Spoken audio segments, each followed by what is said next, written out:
तिकडे नांदेडमध्ये पावसानं उन्हाळी पिकांचं मोठं नुकसान झालंय तर नांदेडच्या नायगाव तालुक्यातील होटाळा येथील एका शेतकऱ्याच्या मुलीनं व्हिडिओ करून ही सगळी परिस्थिती मांडलेली आहे।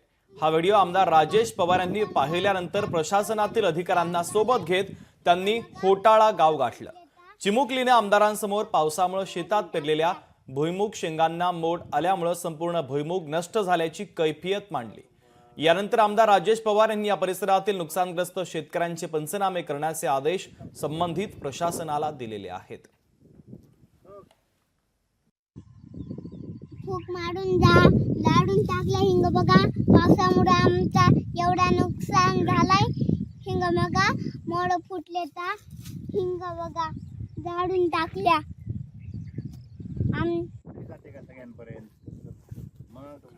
आंगरगावून फोन आलता तुमचा शेळगाव फोन आलता इकडे लोकशाही मराठी ऐका पहा जागरूक रहा।